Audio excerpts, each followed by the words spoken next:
the even more fabulous mother love in my fabulous, I'm trying out my new girlfriends. Y'all can call me up and hit me up on Facebook and Instagram and Twitter.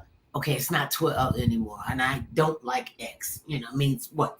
Malcolm X, X brand, X ray. Nonetheless, you can check Mother Love out. And there's Mr. Kennedy. Hey, Hey.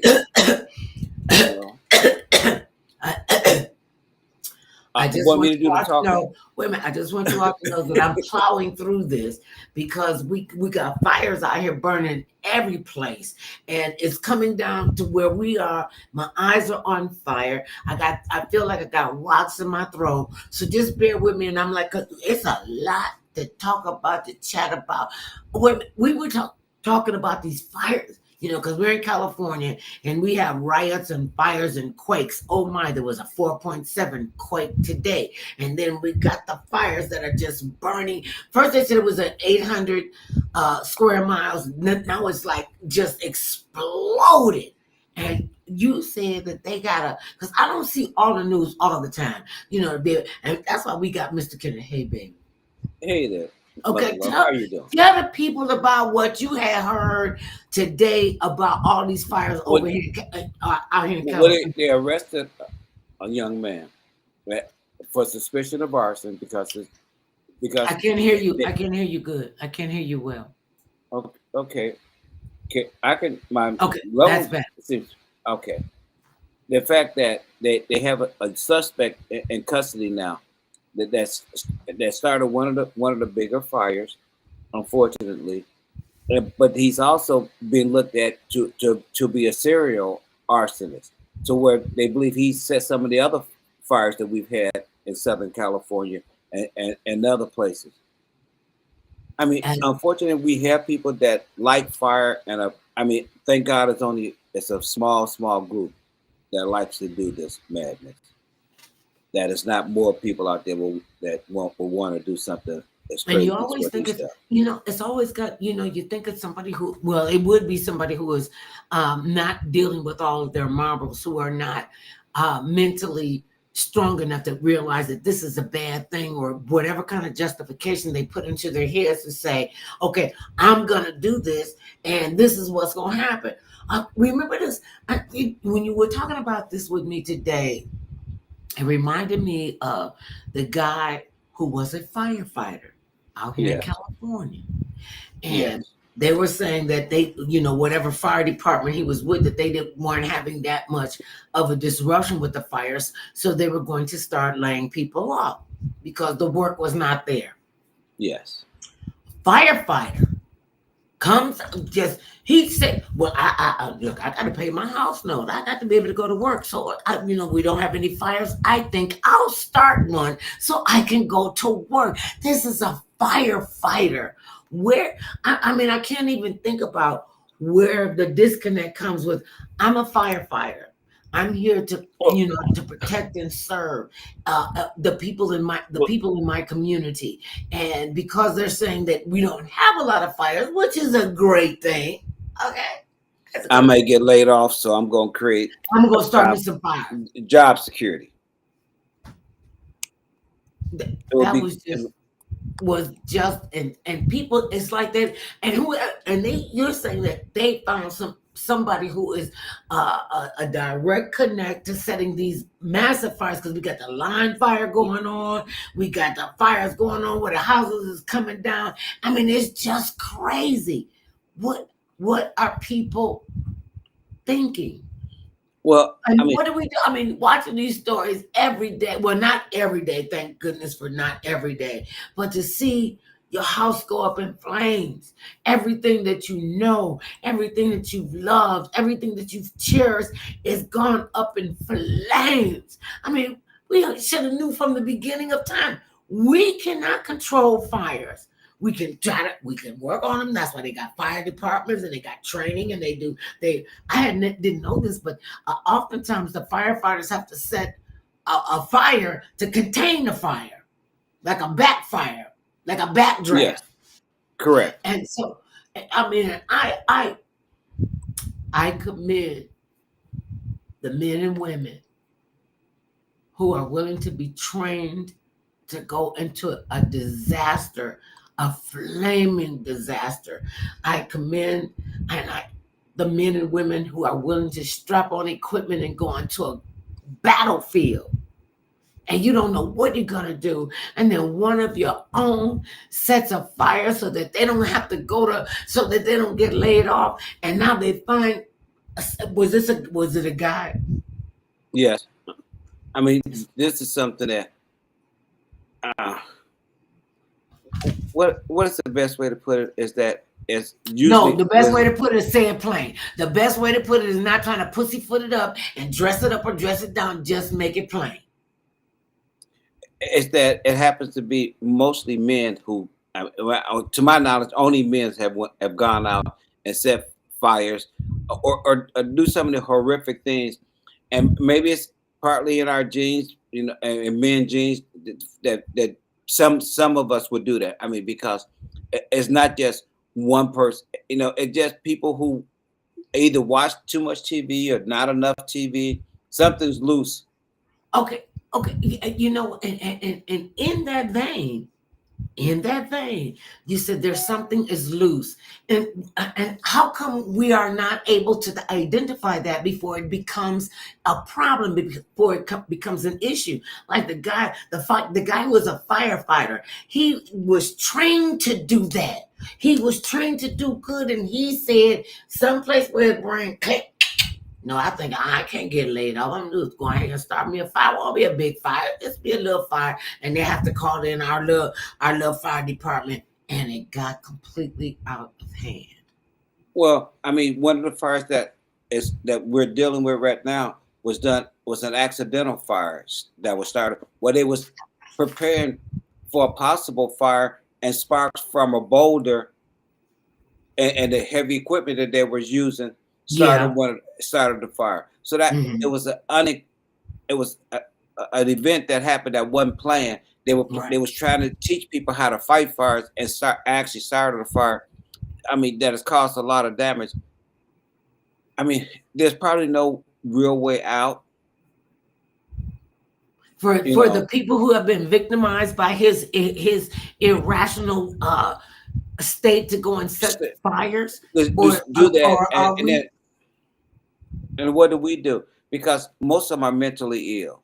So I mean, and most of them, if not all of them, do not have the financial means to repay. You can't. Only thing you can repay is a house or land or cars and stuff. You can't never replace the lives that have been lost, or people who are burned badly or burned. Period. The pain is anguish that they've gone through because of you, because of their action. And so, what do? That is the $1 billion question right there, Mr. Kennedy. What do we do? How are we even able to identify and say, just watching somebody's actions and well, maybe they might go off, they might be mentally ill. I could have been, diagnosed mentally ill, and and it's what to degree of mental illness that you have. It's like your physical being, and what illness do you have in your body, and how do you, excuse me. Oh, that was like real country. How do you? I got a belt. I got all kind of stuff going on, y'all. You just gotta let it out. I'm just saying. I walking past gas and I belch and all kind of body sounds come out of me. So, and I loved you for the fact. And the young man that we were talking about who started the fire, he's only 34 years old from Riverside. This is the part I don't understand. This is. Help me, Lord. Just help me. I don't understand how young people are indoctrinated to do such horrific things. You're 34 years old. They said what you're doing by the time you're 34, 35 years old, that's what you're going to be doing for the rest of your life. Now, that came from the psychologist, that came from the sociologist, that came from the psychiatrist. Well, I'm glad they called him. I would have said it. Well, I'm glad that they called him then. If this is what he will be doing for the rest of his time, then we're happy to know that he will be in jail and not out to be able to start more fires. because he's a serial arsonist. At least he's been accused of being a serial arsonist. And if that turns out to be the case, we all are far better off that he will be in prison for the next 50, 60, or the rest of his life if he's not in jail, then he's in a mental institution. Because if something is wrong, there's a disconnect there, and he should not be let back out. Let me ask you this. Okay, we say he's mentally ill, yes. Or I'm on some level on the spectrum, because yes, I am on the spectrum. I found out I was on the spectrum. I did a whole test, the whole and you came up positive. No,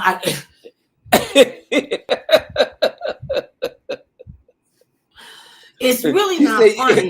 It explains a lot of things about me psychologically. It really did. And it was like, and I'm just so y'all know that there's a spectrum on the autism spectrum, and I'm on the higher functioning barometer of the needle. I can communicate. I can talk to people. I come up with very brilliant ideas. If you guys ever came into my office, and I don't know how it just piles up the paperwork and the ideas, and I'm writing them down, and on napkins, on toilet paper roll. I wrote out a brilliant show on a toilet paper roller because I just finished it, and I was like, okay, let me write this up. So I understand. I am one of those highly functional people on the spectrum. So I respect and love anybody, especially our babies that are going through this and they don't know how to communicate, because there's some kids that are on the spectrum and some people that are not verbal. Okay, extremely creative. So then you get this person that's on the fire department. Where is he on the mental health spectrum where he says or justifies, oh, well, I'm just going to go ahead and burn some stuff up. Now, we knew about the firefighter. He said, I started a fire because I didn't want to be laid off. So do we even know if this person is a firefighter? Is he a first? It's a guy. Well, I mean, is he a first? As a guy, he's 34 years old. He's 34 years old. How you get that mad at 34 years that you want to burn something down? Well, I mean, the unfortunate part is that it happened, but now you think about, when you talk about people being on the, being a little off, if you think about the young man down in Georgia who oh, wait, we ain't even got to that part. Because it's like we're digressing. We got fires out here in California. Oh, because we're going to be talking about that. That's going to be our next subject. And you brought up a good point when you said he's 34 years old. And in my head, I'm thinking,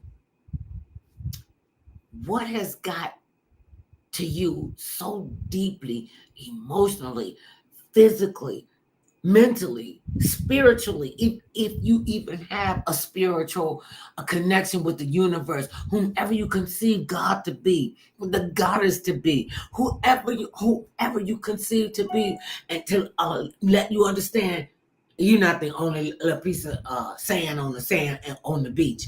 Well, the best there's part, a higher power than all of us are, and to be disconnected any place, what is his parents thinking?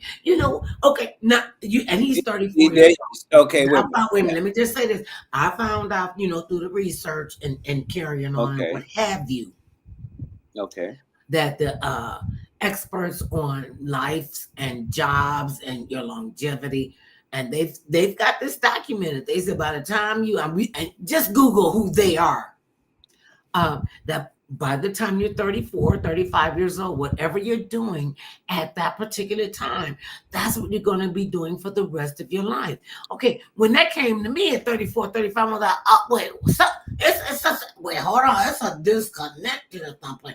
You want me to do what? You want me to? Okay, well, I listened to the universe because it was taking me into uncharted areas, and I went into uncharted areas. Did you? Yeah. Oh, don't be. Oh, okay, I'm just asking. I mean, look, when you say at 34, excuse me, I don't know if everybody knows what they will be doing or not. Because you get an average. So yes, right, it's the average. Okay, that the majority of us do, because one, if you have a family, you kind of have to be more situated because you're trying to take care of the family, so you're more stable. Mm-hmm. You, your wife, your kids, you're stable. For people who are not married, or that are single, that maybe they could take longer because they're not actually they're not in a relationship. But even at 34, a lot of people are trying to be. Most people are trying to be in a relationship because that's part of the best years of your life as an adult. I When gave him the they best say from years of my 20 life. to You 40. actually said it. You actually said it out loud. I've given you the best years of my life. I'm still doing that. And I get that. And, and I want to say this when you said people who are not married or not in a relationship, they could be, listen, there are a lot of people in the world who don't want to be married, who don't want to have kids, who don't want to have all that responsibility. And they have said, that's not what I want to do. And I mean, when I was growing up, everybody was like, oh no, you got to go to college. You got to go get me, have a foundation. That's what I got from our mother. And she was told, and her mother was told, and her grandmother was told, and who was our great grandmother, were told, as women, listen, you just sit back, you let the man run your life, you let him make the plans for how your life is gonna go, what you gonna believe, who you gonna believe in, how many kids you gonna have. I remember my grandmother, my mother's mother, they were hilarious. And I told them, since you all are not going to do anything with this, I'm going to let them do something with it. I'm going to do something with it. And she had said, and my mother said the same thing too. She said, my grandmother said to my grandfather, well, can I just get both of my feet on the floor? So I can have both of my feet and my legs ain't just spread apart, because every time you look at me, you touch me, I'll come up pregnant. And our dad said this, my mother said the same thing to my dad. She was like, dude, okay. We got 2, we got 3, then we got 4, 5, 6, and what was so hilarious. See, men lie. Men will lie. My father told my mother he couldn't have any babies. And I'm like, really? And you went for that? You went? Well, I didn't think he could, so I'm just, and she never expected to have all 6 of us. And we are all women. Okay, well, you said she in the So, and back in the day, in their day, they and you could see it coming. I could see it coming up. My great grandmother was like, you keep the house clean. You make sure he got a hot meal before he go to work. You getting up at this one 4 day in the morning. I got to get up 4 day in the morning. That means you getting up when it's dark outside, and you getting up so when he gets up, he gonna have his homemade biscuits. He gonna have his homemade sausage. She gonna make pancakes. She gonna make pork chops and applesauce that she make from scratch. I say pork because they got a slaughterhouse, like in a little nook. And so they had a slaughterhouse, and you could go in there and see the pigs hanging upside down, the cow carcasses, and they had a small chicken coop thing. And they grew everything. And you got to go out there and you got to get him ready for his work day. Then you get dressed. If you even have time to get both of your feet on the floor, because you got to go ahead and take care of these kids. You got to get them off. And as they grow up, they're going to start working in the field. Then you go out there, and then, and my grandmother was like, my grandmother never had a job outside of home. That's why she was a proud housewife. And I was like, okay. I don't even like the word that's called a housewife. I gotta be married to my house. And our mother, in her generation raising us, she was 31. She was 30 years old with 6 children. She was a widow. Our dad dropped dead at 31. They were like, not even quite a year, maybe a little more than a year apart in age. He dropped dead at 31. Here she is with 6 small children. And she worked her took us off. I mean, it was, sometimes we would see her when she's going out to do, her government job, and then she come back home and she's changed out. She goes to another job, and then she comes in and she's tired. And I just wanted to make sure And my sisters and brothers took advantage of this. I just wanted to make sure that when she came home, she knew she didn't have to worry about the kitchen being clean. She didn't have to worry about making sure there was food there for her. Whatever time she came in, she didn't have to worry about her room, being in order. And God, I love my mother. Oh, I still miss you, Mom. She was not a dirty person. She was just junky. She had books and encyclopedias and different kind of Facebooks on this side of the bed. And she got it. I was like, okay, Mom, I'm gonna. And she wouldn't let anybody else into her bedroom except for me. And that was a privilege to me because she trusted me enough to know I was gonna go in there and make sure everything was all right.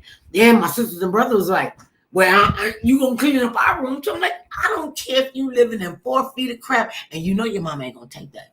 So, and that's what we did. And she said, you go to school, you get a good education, you go to college, you get a better education, you continue college, you get your bachelor, you get your high school diploma, you get your bachelor's degree, you get your master's degree, you want to go on, you get another bachelor's degree, another master's degree, and so that you can become a viable, productive member of society. I don't want you to even think about that you can't make it through life and you have to depend on a man to take care of you. You take care of you. You know what your self-worth is. And she used to call me her $100 baby. And this was way back in the day when $100 almost could have bought you a car. And she had this little book. It was a little notebook. And she said, okay, you owe me this much, and you owe me this much, and you owe me this much. And I always came to her for $100 because I said, okay, $5, $10, $15, $20, $50. I could do that. She called me her $100 baby. And because that's where I started from. And so she taught us the nature and the importance of being a good hustler for you, for me, not anybody else. And if you get a person, you find a guy, you find a girl that you could click with, that's all well and good. But please, please, please do not put your foundation for your life on somebody else. And I was like, oh, okay. Okay, words of wisdom. The good words of wisdom, and we're not giving that to our children anymore. I don't. That's not the case. And then the foundation that a lot of these kids get. Okay, case in point, that young guy down in Georgia, 14 years old. Yes. Takes an assault rifle that his father gave him for a Christmas gift. Yes. Showed a picture of him with his first hunting deer. He killed a. Yes. He taught him to kill an innocent. Okay, but he ain't the only one. Oh yeah, oh that's good.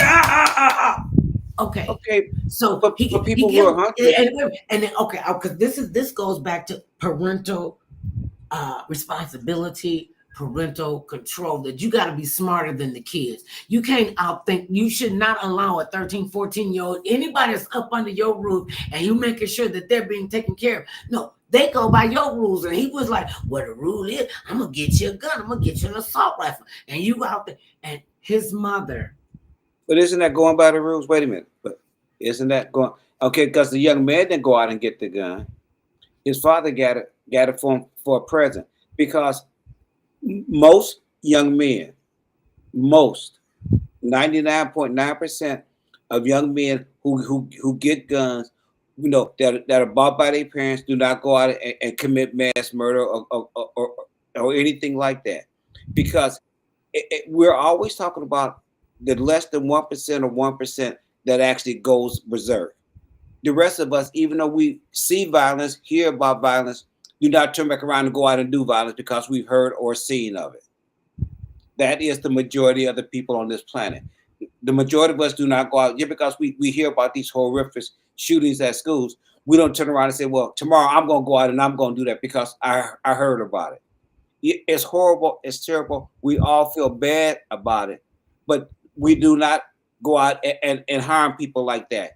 I mean, now, were they truly paying attention to this young man? That's a big question, because what has been coming out about the parents tell you that the parents was far more trouble, may have been far more trouble than the young man. that they both were strung out on drugs and had other things that were going on allegedly in their lives that helped to contribute to their son feeling the way and acting the way that he was acting.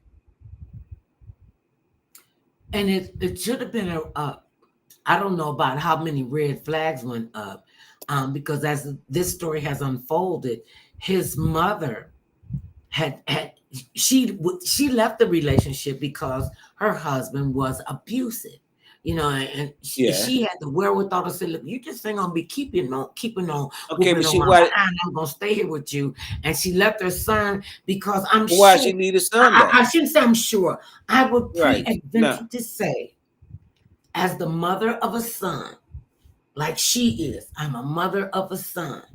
I want my baby to be in the best possible position, and ask his mother, because I still think I could be on the front page of the mommy and the grandma book. I'm just saying, I could do everything I could do as his mother. The one thing I could never do, and thank you so much, love, for making sure that I didn't even have to go through that. I didn't have to deal with that, because I could not teach this guy how to be a man. Okay, I couldn't do it. Okay, I don't have that in my DNA. I can teach you the basic stuff. You had to teach him how to be a man and how to walk in men's shoes. I didn't. Okay, the question being this. We don't know in their particular case, why she chose to leave the son, and to say it's only because she couldn't. Oh, I don't know how to raise him to be a man. She could have had brothers. She could have had uncles. She could have had a father. So she could have had other men in his life. It didn't have to be in particular the son's father, because they both, according to what we've heard so far, they both were having problems with drugs and alcohol abuse and physically having altercations. So that's why she left. But if she felt that it was unsafe for her to be there, but you felt it was safe enough for your son to be there. Now, if you feel like it's unsafe for you to be in this situation, but you said, but why would you leave your baby in that situation? If you felt that it was unsafe for you, but you felt that it was safe for your son, and the fact that y'all still had some kind of relationship, because the day of this incident, she called the school, and they just hit the young man that only been at that school. After he left a message for her, "Mom, I'm sorry." Oh yes. And now wait a minute. Think about this. Him leaving a message saying, "I'm sorry, Mom," and then she knew something triggered in her mind right away. Mm-hmm. He's gonna go on to commit something bad, some kind of heinous something. Okay, but wait a minute. If that came to her immediately, mm-hmm. my thought is she had to have known about what he was talking about doing prior to this. Okay, because if your son came to do one day, as a mother, you don't want to even think about something like that. This is my child. Where did I fail? Where did I drop the ball? I mean, you think about every single solitary serial killer, murderer, sexual predator. They all came from their mother and their father. It wasn't just the mother. It was both of them. It was two. But what I'm saying is that when her receiving that text from him saying, "I'm sorry, Mom," means to me, with common sense, they had he had discussions. Her and him had discussions. The family had discussions about him wanting to do something horrible. For her to immediately, when she got that message, to say, "Let me call the school." So obviously, to me, something had to been discussed prior to that. Okay, they just left the other school. Wait, they had just left the other school system 2 weeks prior to that, because he was having issues there. And they said something was wrong with him mentally in the other school, and his father but then you moved into a new district, another school district. So it's okay. So now, when we look into, because people always want to say, let's follow the trail, so who we can see, who we can blame. Wait a minute, you was in a neighboring county school system. Okay, things didn't work out there for this young man. He had been just over at the new school for just 2 weeks. They said 2 weeks. So in 2 weeks, how much did they know? The young lady only showed up for school for 2 days. the young girl who sat right next to him said he was really quiet. So she didn't even really know anything Mm-hmm. about him because he Mm-hmm. was quiet. He wasn't saying anything. Mm-hmm. And the fact that the mother called to the school and said there's something going on with my son. No, I mean, it's hard to fathom that you would know that this is something that your child. I mean, that's what I'm looking at. When you yourself can say, "Wait a minute, this look at my son." What is he thinking? How is he thinking? I mean, he's having these dark thoughts, and I'm not getting him help. I mean, even though me and my husband are going through our own changes, Your first I'm going through my priority is your child. I'm go, but I'm also going through my own change with it because they're saying that she was an addict. So it's not to say that she wasn't battling her own addictions as well at this time. So it ain't just a clear cut picture say, well, she was just twiddling her thumbs and she didn't know what was going on. She had her own demons that she was dealing with, and she had her own issues that she was dealing with her husband. Mm-hmm. And then she had her own issues with her and her son because something triggered her immediately when she said she saw the text message from her son saying, "Mom, I'm sorry." For her to call the school and say, "Check out my son." Please. But because he had only been there 2 weeks, but part of Nobody really knew him. No, and if you're really quiet, okay, you in this. I mean, I don't know how many kids was in that school system, but you could easily get lost if you're not somebody who's standing out, making an effort to be noticed, seen and heard. Noticing. And the first 2 weeks, you wouldn't be noticed. I mean, that's not unusual. And say that why didn't the school automatically know who he was? Because they did send somebody to his room and got his book bag to check his book bag, but they accidentally picked up the wrong kids. They picked up the wrong book bag. Right. So the school was making an effort. When the mother called, and said, okay, there is something going wrong. They did go to the room to check on her son. Okay, because he was new, they picked up the wrong bag. But they were making an effort. I mean, no, and they always think that we can always prevent some of these things. I don't know if we can always just humanly say that we got to be that fearful or that suspicious of every single child that comes into your system. And in that vein right there, Mr. Kennedy, that is where we have a failure to communicate. We don't want to talk to our kids. We don't want to get them upset. We're going through so many problems. People don't even have family meetings anymore, to sit down and talk about what the deal is, with their kids, what's going on with them. That was one of the great things that our mother did for us. We had to eat together. We had to eat breakfast. We got a lunch. Well, we really didn't have to go to get the school lunch because we live like right across the street from the school, so we could go home. So we ate breakfast. We came home. We had lunch. We went back to school. We come back home. We have dinner. At that time, and my mother isn't, mind you, she's in between jobs and careers, so she makes sure that we're sitting at the table. All 7 of us are sitting at the table. Sometimes her sister and her brother-in-law would be at the table. But she made a space for us to sit down and talk openly about whatever the issue was. And sometimes it was really joyful, and sometimes it got really, really, really, really deep. And sometimes it got ugly. And the times when it got ugly, that's when everybody rallied around whoever was going through the ugly stage to help bring them up, to help them know you're not by yourself in this, baby. You ain't. My aunt, my mother's older sister, she said, "Baby, you ain't the only one that's going through this. You know why you going through this?" I'm like, "No, I don't understand." She said, God, no, you can handle it. That's why you do that. Well, I mean, in this particular case, with this young man, wait a minute. I don't think God they have a foundation around them. But we see yes, they did. It was a rocky foundation. Wait a minute. He had a foundation around him, but it was rocky. And that part. It was very rocky.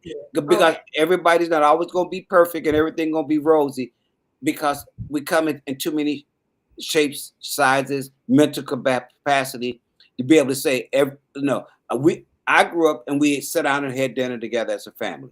Mm-hmm. That was one of the things that I was truly grateful and happy that you grew up in a family that sat down together to eat. Mhm. So it was not an issue of saying, okay, we're not going to sit down at the dinner table to eat. But every family does not have I know. that chance to do that, and it's not because they neglectful all of them. I mean, when You in can't this teach country, what you don't know. You okay, but cannot teach what you don't know. And one of the things, and we've kept that tradition and that foundation yes, all the way through. You know, we always sit down and have dinner or breakfast or brunch or whatever. We always fellowship with each other. You know, we pray over the food all the time. The kids know all the prayers and everything, and they be like, Papa, you gonna say the prayer. Papa, you gonna say the prayer, and they get a chance to say the prayer, so that they yes, know. And they once they get up from up under our basic foundation, they have the right to go down the path that is going to fit best for them. That's going to be best for them. And the only way that you're going to be able to do that is you got to get out and go experiment. You could be the best parent ever on the whole planet, and you won't even understand what you've done or what kind of parent you were until your children go out there into the world. That's when you find out if you gave them enough equipment and foundation to become viable, productive members of society.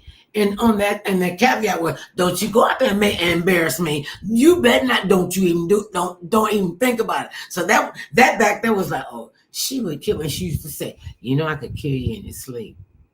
And my mother's body been off the planet for decades. She still scares me, you guys. I can hear. She still frightens me. So it's important that children have a positive foundation, and you only get a positive foundation even if you didn't come from one. Even if you didn't come from one, you well, I can mean, learn to still get it's harder home. when you don't, it's harder when you don't, because part of life, of just simple life, is that as a kid you are a sponge. You learn and adapt a lot of the ways, a lot of the ways That's me of what sucking you up the knowledge see, with my spawn brain. of what Go you ahead. see and what you hear in your home growing up, good or bad. I mean, most of us uh, come out all right, Mhm. despite what we hear or see while Oh, we're most of growing us up. come I out said, scarred and just figuring it out. no, we did not. The majority of us do not come out scarred. I mean, because society wouldn't even Oh, wait a function minute. Let me explain. if You most of will us are tell me scarred. that when you grew up, as you were growing up, that you weren't scarred by your foundation. You know that, and when I No. say scars, they don't have to be like deep scars. They could be Okay, like well, what kind of superficial scars? scars. Okay, You know, when you but you say like, scars, okay, just like right here, you can't see it anymore. But if you got real close to okay, it, yeah, because you can see where my mama beat me with an extension cord, and I had the extension cord thing all the wept. All, well, that's what it was. I wept. Oh well, all okay, the way down. but okay, the Oh, I point was that I'm scarred. making. Trust me. Oh, okay, you were scarred. What I'm saying to you, the majority of us do not come out of being raised scarred, and to where we think we're scarred. Now, even if you are scarred, the majority of us do not think that we're scarred, and we don't live our lives like we've been scarred. That Yes, we had a we horrible. do. No, Yes, we do we do. not. When No, we yeah, do yeah, not. you do. Yeah, you do. Wait a minute. Oh, You coming up and you okay. seeing all this craziness going on in your house, and you see that your daddy beating on your mama, and she coming in, and he coming in with flowers and a steak. That's how I found out you put steak on your eye to take down a black eye. It was an expensive way to do it, but nonetheless. So you see this, and you hear them, cussing each other around, or they just shut off. They come in from work, they don't say anything. There's no intimate conversation. I've seen all of that. And that, when I said I was scarred by it, I knew I was not gonna allow that scar to fester and get infected, Okay, I because have a I could question. see what was going on, and I wanted something different. I wanted not necessarily better, smarter. I wanted something Now, smarter. I would hope you wanted something better. If you say that you've seen all these bad things growing up in your home, and then say, okay, you don't want something better. I don't understand why not. I think most people that grow up in society do not. No, the majority of us do not go through all these horrible things. Even when you're living in a horrible situation as a child, most of us do not look at it as being a horrible situation.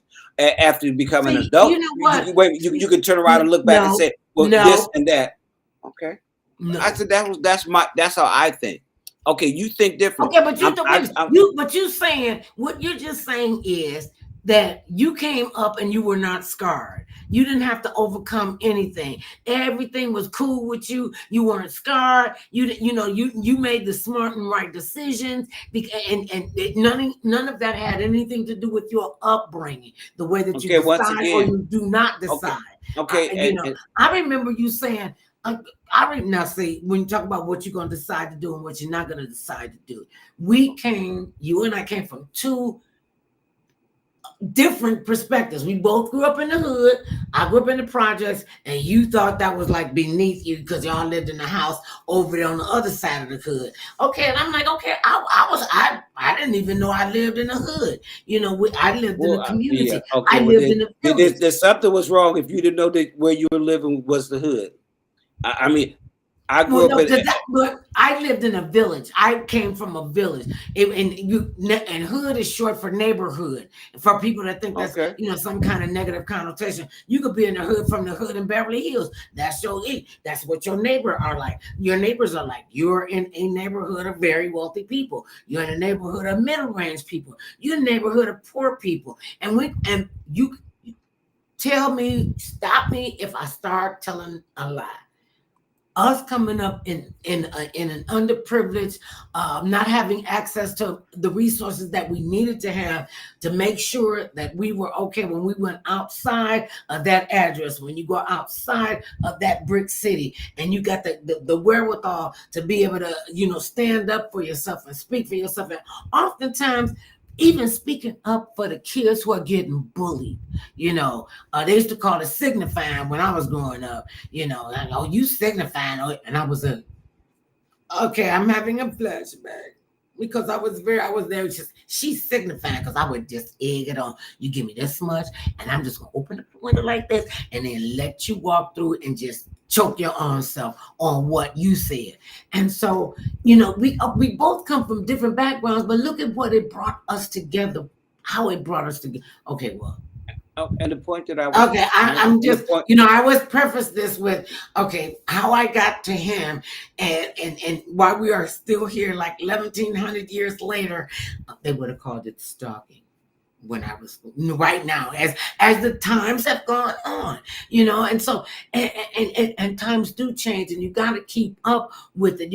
Oftentimes we just want to hold on, and some of the things that come from the past will keep us strong. The wherewithal, the hustler mentality to know when you got too much month at the end of your money, and you robbing Peter to pay Paul, and you still can get it together. You still got a roof over your head. Whatever it took to do that. That's a hustler's mentality, and you don't just come by that by no foundation, by no direction, good, bad, or indifferent. I'm just saying. And so, do you still think that way now? I still have a hustler's mentality. So you still think I believe in rooting for the people you want be okay. down. So your thought is that you always won't have enough money at the end of the month?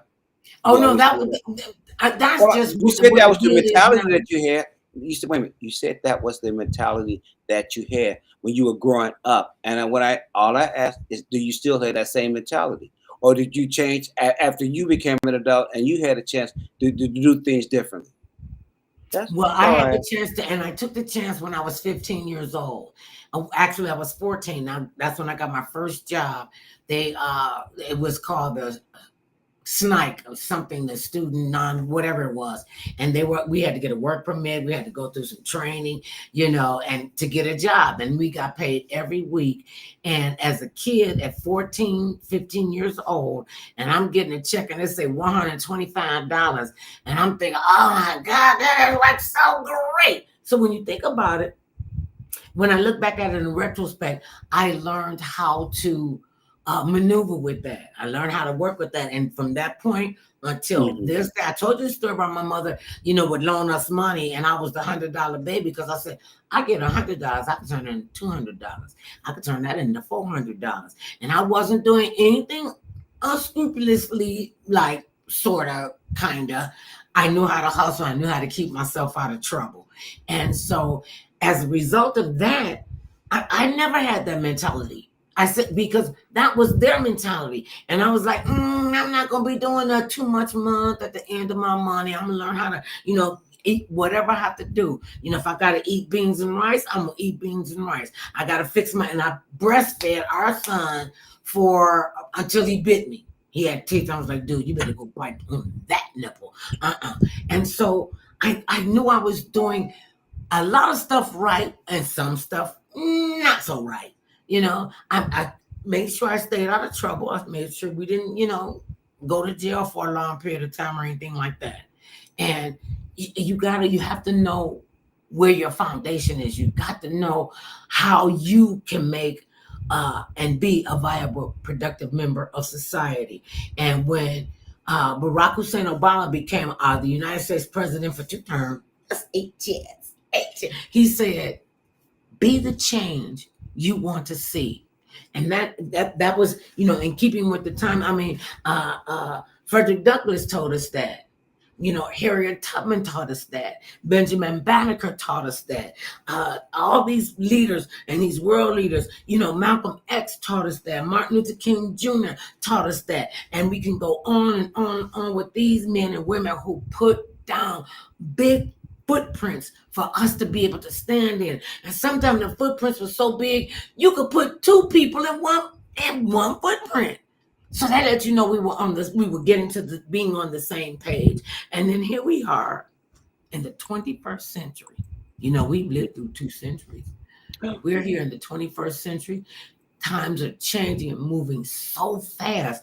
I mean, I look at how fast the internet and all this, what is it, the social and the artificial intelligence we're moving so fast that we don't seem like we're being able to keep up with the technology with our mentality. We just let AI do whatever it is that we need to do, or do we, get out there and stump and be on the ground and be looking in each other's faces and knocking on each other's door? Speaking of knocking on each other's door, okay, we talked about what happened. I want to talk about. Oh, this is one thing I want to talk about, especially for senior citizens. And please pay attention to the state of Florida. Ron DeSantis, under his tutelage as the governor of Florida, they have this thing called unwinding, and it's going on in several states.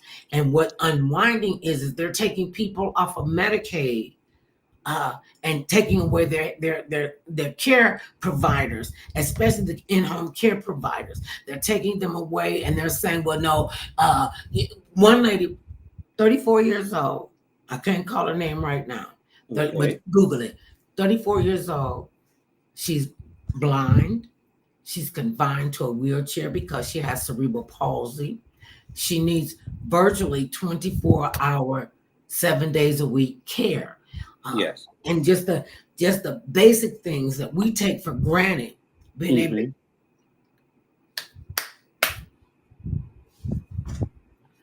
able to get up out the bed and walk yourself to the bathroom, and you gotta wait there because you can't even wipe your own behind, and you got caregivers, they on shifts to make sure you get the best possible care, and then without rhyme or reason, no notification, you cut this woman's health care off. And the lady who was supplying the health care, she owns one of the businesses where you start this business. That provide these services. Yeah, and she was like, okay, she can't be what nobody. They didn't even call their care providers and say we're cutting off her benefits. They called nobody. They did not identify. They did nothing. They just cut her off the books. So they cut her off in June. They didn't get any response until June. Okay, that's June, July, August. This is September. So she has not gotten her paid. Caregivers have not been paid. The lady who owned the business, who sent her employees, who's providing the care, she covered this young lady who was in a wheelchair, who is blind. She covered her costs. $14,000 because she said, this is wrong. You don't do this to people. You don't do this to people. And she may never see her $14,000 back from the state of California, from the state of Florida. We don't do that in California. From the state of Florida, she said it was the right thing to do, and he has. Well, Governor DeSantis and his party and his administration, they have stripped in Florida 1.9 million people from the Medicaid rolls. So, excuse me, how are they supposed to get care? They can't care for themselves. That's why we help. It is our responsibility for those of us who have the wherewithal to take care of the ones who are less fortunate than we are, who are way. And think about the ones you put in office that can make these decisions. I mean, to know that this is what his administration is doing as the governor of Florida would tell me and any other senior citizen or anybody who is about to become a senior citizen that he's not the right person to be the governor of the state of Florida. I mean, if you keep voting these people into office, then the horrible things that they end up doing to the people of Florida become something that obviously y'all are not that concerned about if you keep putting this man back in office. You can't be outraged and upset about them cutting your livelihood and then still vote him in office when it comes time for re-election. Now you have to make for first time, shame on him. The second time, shame on you if you put him back in office again. And part of this is not like it was a secret. A lot of times, and I do believe I could be wrong, but Governor DeSantis has told people how he was going to bring down the cost of Medicare and Medicaid. Okay, the fact that maybe you weren't listening at the time and thinking, oh well, no, he's going to do that to somebody else, or he's doing this. Oh, he's doing this to undocumented aliens. He's taking their rights away. Okay, wait. Wait. Think about this. Go ahead on. Get it out. Go ahead on. Or why people do not catch on to what's happening, because a lot of times they thinking he's putting his foot on somebody else's neck. It's not me. Not my neck. Right. It's on somebody else who's getting aid. But when in the wash, he's doing it to not just people who come over here undocumented. He's doing it to people who paid into the system every day and on top of it, is paying his salary as we speak. You helping to pay his salary for him to have a good lifestyle, but then he will turn around and cut your assistance and put you in this kind of peril. If you keep putting him in office, what do you expect? Because most of the time they can't expect. What is crazy? Crazy is doing the same thing over and over and over again and expecting a different outcome. So you can't the outcome being crazy. Wait a minute, speaking of votes, because this is gonna be a whole nother show. Okay. We watched the debate between the 45th and VP Kamala Harris. Yes. They were 6 feet apart. Yeah, they had 2 moderators, no audience. They said that they were gonna put the mics on mute when the other person was talking, and a whole bunch of stuff didn't go well. So you watching this debate, and she's a vice president. He's a former president. Okay, what did you think about that whole debate? Well, first of all, what I thought is that having a debate where there's not an audience, I believe it's the only real fair way to have debates. Mm-hmm. Because if you have people in the audience and they're allowed to clap, to make gestures, well, then that's persuading some other people. And you could put plants out there. You could have your own folks come and sit in the audience. So no matter what you say, they're gonna applaud or they go or make noises when you're saying something. And then contrasting when your opponent is up there, either they're not making any noise or they're making noise to say the act of in disagreement of what the other person is saying. If we really want to know what the candidates are talking, you don't need other people trying to help to persuade you. The moderators are there to ask the questions. I think. Just like that's one of the things that really pissed me off with the moderators. I mean, David Muir, whom I love dearly, and the young lady who was the other moderator. I can't call her name right now. Hell, I can't remember my husband and son. I got one husband, one son. I'll be like you. other you. So don't hold me against the, I don't forget a face, but I might not remember your name. Nonetheless, I thought that they allowed the 45th to tried to talk over her, and she just wasn't even having it. He didn't know whether to crap or go blind. He stood there looking like a blithering idiot, and anybody who wants to support that idiocy, something is wrong. Something went into your head. See, and he never answered one damn question. He did not answer anything. Okay, he didn't answer any question. He would go, okay, so what do you think about immigration? He go way off here over there. What do you think about inflation? He go way over there. Okay, but now who are you blaming for Joe that? Biden and Kamala Harris, they were just the worst president and vice president ever in the history of this country. No. So I don't know what you all are watching. But once again, dude went to real stupid time. Okay, when you start talking about the people eating dogs and cats, I mean, that's a conspiracy. People. He didn't just say people. He said Haitians who are coming. He picked a precise demographic, group, precise part of the world, and he said these Haitians are coming over here and they're coming in illegally and they're eating up your cats and dogs. They're eating up your pets. And I was sitting there he didn't really say that. Did he just say that? Did he? People come up. I mean, he just said some rat bat crazy stuff. And when the COVID-19, the pandemic was going on, just drink bleach. Oh, the windmills are going to cause this. The windmills are going to cause cancer. Can we just nuke them? Y'all keep going for this. You keep going for this. Listen, this guy don't give a rat's but tootie about you.